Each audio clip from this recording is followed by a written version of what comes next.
for years on years. You coming out here, quite the fucking surprise. But Katt, I can sit and I can watch you, I can laugh, because I'm a fucking fan first, okay? I'm a fan first. Katt, we have an opportunity in real time, this is live television, to put our fucking beef behind us. I am offering you an olive branch of peace. I want to be a brother. I want to be a friend. Katt, I want to move on. Can we move on, man? Can we move on? Katt Williams, one time, ladies and gentlemen. Katt fucking Williams. The Kevin Hart roast went down last night. It was hosted by Shane Gillis, and it opened up. Tom Brady hit the stage. Shane told a couple of jokes, and then Usher came out in song. But it was dedicated to Kevin Hart. I will say those roasts are the prime example of there is a little bit of truth in every joke, because people will take those opportunities to tell you how they really feel about you. That's true. So there's a lot of people that went on throughout the night. Lizzo took the stage. Tiana Taylor took the stage. I want to do Regina Hall. There were some amazing fat jokes said toward Lizzo. But they didn't necessarily hit the same because she's not as big.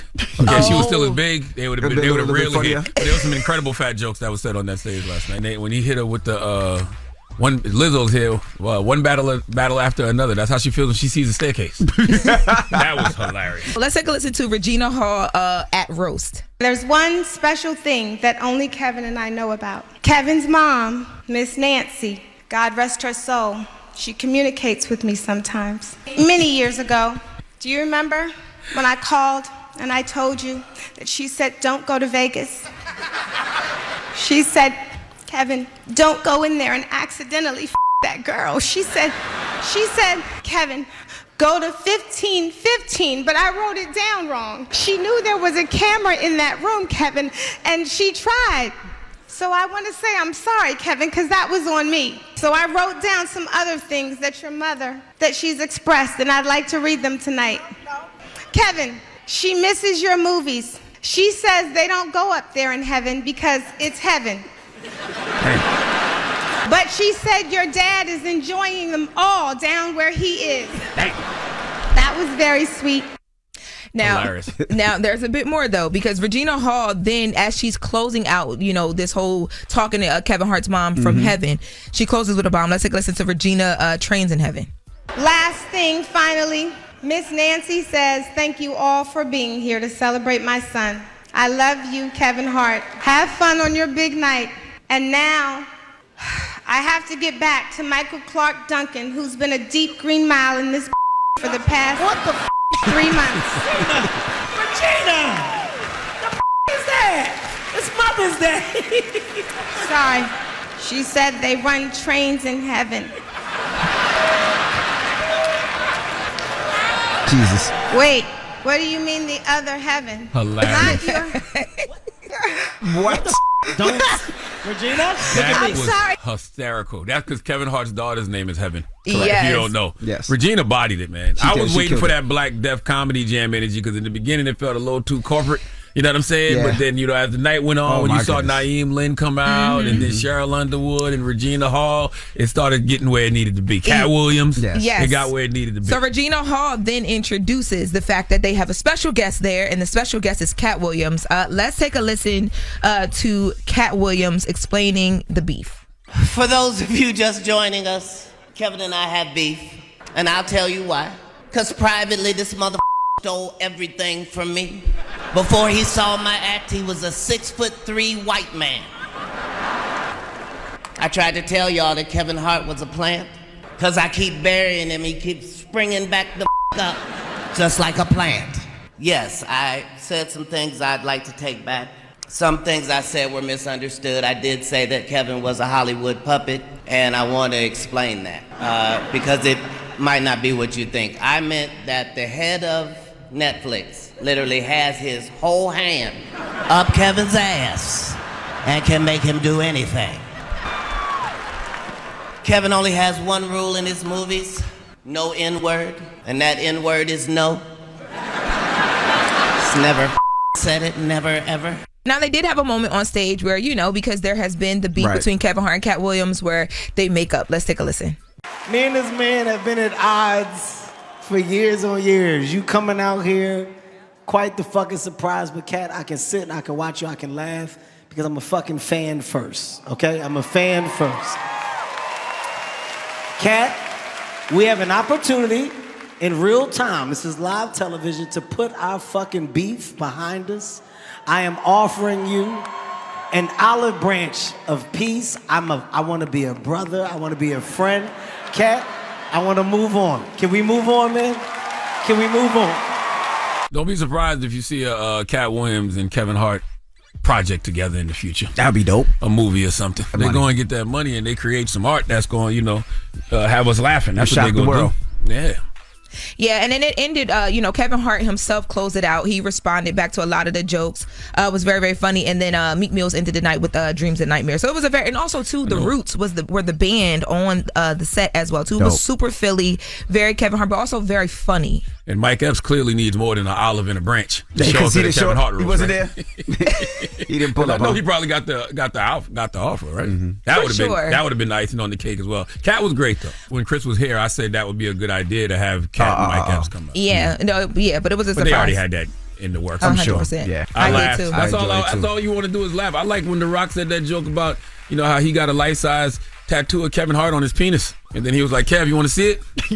And then he told his wife, he said, I'll show you later. Wow. Yo, Aniko, she looked beautiful last night, but she was a good sport. And don't even come to the roast if you not. Tom Brady came straight out the gate coming for her. Like, why would you even come to a roast if you not a good sport? That's right. And I see people online saying things like, this is cringe and it's making me feel, who cares? No. That's what it's supposed to do. That's what it's all about. You're supposed to feel all those emotions. You're supposed to feel a little cringe. You're supposed to laugh. You're supposed to be appalled. You're supposed to be offended. That's what a good roast is when you got comedians up there not really giving Cheryl Underwood was a good example of that as well, too. Oh, man, dropping the clues bomb Cheryl Underwood. I enjoyed it all. Man, the roast of Kevin Hart was so disrespectful. I can't believe the shit that they said on there. And I loved it. Oh my God. They broke every fucking barrier there was to break. That was comedy gold, bro. I laughed so hard at every person on there from the host. It was an incredible show that even I let my kids watch. Yeah, for those who did see it, who was y'all favorite and why, man? Explain why that was your favorite comedian and why. But all of them went hard. Even Chelsea was funny. I was shocked. Frost, they all went hard, bro. Y'all comment below who's your favorite. Man, if y'all haven't seen it, y'all go see it. Man. You sensitive motherfuckers. All right, this ain't for you. That was for raw, old school. We went back to the 80s. Richard Pryor. I want y'all to understand, this is why Richard Pryor got famous. He broke the barrier. That nigga what we just seen, if y'all ain't seen it yet, please go watch it. It broke the barrier. And it was magnificent. All the writers, I give you salute. Bruh, this is incredible. I ain't never seen no shit like this. And this is why. It was crazy is one person did it back in the day. All of them came together and finally said, fuck that shit. Now what's crazy is, I know y'all ain't gonna like it, they did it because Trump is in office. They couldn't have did it no other time. It would be canceled. I'm just keeping it 100. They did it while everything is, he ain't giving a fuck, and if you do anything about it, you gonna get in trouble. This is the reason why they broke every fucking barrier, and it's beautiful, magnificent work. So what I'm saying here is you got to take everything from each presidency. We're not going to like him for this, and we ain't going to like him for this, but you're going to find something in it. We need this, man. The world need this shit, man. We being so sensitive for some bullshit. They're just jokes. This is what the whole point of this shit is. It is just jokes. Stop being so sensitive.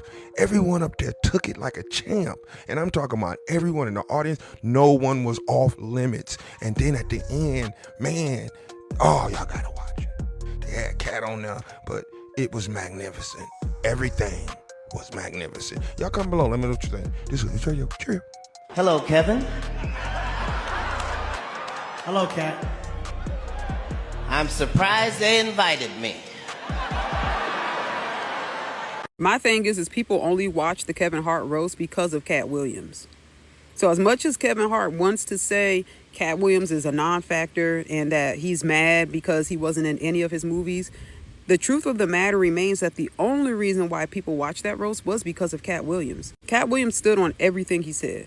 At least I hope he did. I don't know what they told that man to get him to come up there, or maybe it was just pure pettiness.